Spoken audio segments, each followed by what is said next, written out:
यूं तो इस प्रकार के क्वेश्चन सीटेट सेकंड पेपर में पूछा गया है, तो यूपी टेट में भी इस प्रकार के क्वेश्चन पूछे जाने के चांस हैं और पूछे भी गए हैं। इस प्रकार के क्वेश्चन डिफरेंट टाइप के होते हैं और वनडे किसी भी एग्जामिनेशन में इस प्रकार के क्वेश्चन पूछे जा सकते हैं। सबसे पहले हम देखते हैं अगर इस प्रकार का क्वेश्चन हो तो किस प्रकार से इसका सॉल्यूशन करते हैं। क्वेश्चन है 2 raised to 50, 3 raised to 40, 4 raised to 30, 5 raised to 20।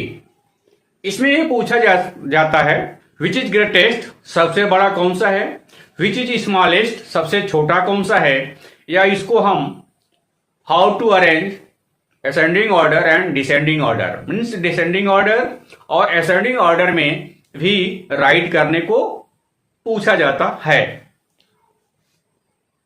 इसमें सबसे पहले हम दो बातों का ध्यान रखते हैं कि तो बेस जितने भी दिए गए होते हैं, बेस की संख्या क्या है उसके कंपैरिजन के आधार पर क्वेश्चन का सॉल्यूशन लेते हैं, या सेकंड हम जो लेते हैं वह उसके पावर अर्थात घातांक क्या दिए गए होते हैं उनको सेम घात के रूप में चेंज करके फिर हम कंपैरिजन करके इसका सॉल्यूशन करते हैं। तो यहां पे बेस सबका डिफरेंट है, पावर भी सबका डिफरेंट है, तो हम पावर को सबसे पहले सेम घात पर राइट करेंगे। तो क्या करेंगे, इसको 2 raised to 50 को 2 raised to 5 into 10 राइट कर लेंगे। इसी प्रकार से ये हो जाएगा 3 raised to 4 into 10। इसी प्रकार से ये हो जाएगा 4q into 10, 5 square into 10। अब हम इसके बाद क्या करेंगे, 2 raised to 5 को एक साथ लेकर के पावर को इसके साथ मल्टीप्लाई कर देंगे, फिर इसको भी ऐसे ही राइट कर लेंगे।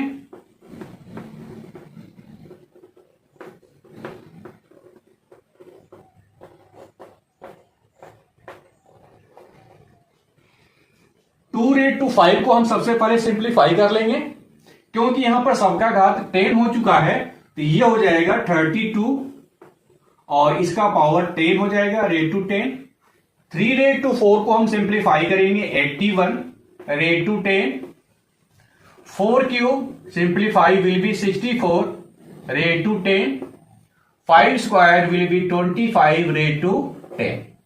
अभी हमने बताया है पावर इक्वल करें या बेस को इक्वल करें तभी हम कंपैरिजन कर सकते हैं। तो यहां पर हमने देखा बेस सबका डिफरेंट है और पावर सबका सेम है। तो जब पावर सबका सेम है तो इसके बेस के आधार पे, संख्याओं के आधार पर हम इसको छोटा बड़ा फाइंड करेंगे। तो यहां हमने देखा 81 और इसकी पावर 10, सबकी पावर 10 है तो उस पर ध्यान नहीं देना है। 81 सबसे बड़ा है अर्थात 81 ग्रेटेस्ट नंबर हुआ, तो ये हो जाएगा ग्रेटेस्ट। अब इसमें सबसे छोटा देखा जाए 32 है, 64 और 25 है, तो ये हो जाएगा स्मॉलेस्ट। अब इसमें देखेंगे 81 रेट टू 10 की वैल्यू क्या लिया गया था, 3 रेट टू 40, अर्थात ग्रेटेस्ट जो होगा 3 रेट टू 40 हो जाएगा और स्मॉलेस्ट जो होगा वह 5 रेट टू 20 हो जाएगा।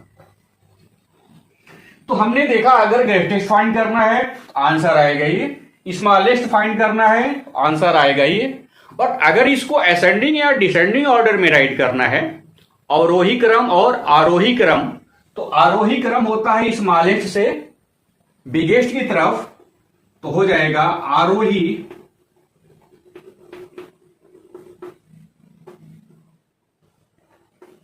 क्रम, मीन्स हो जाएगा असेंडिंग ऑर्डर।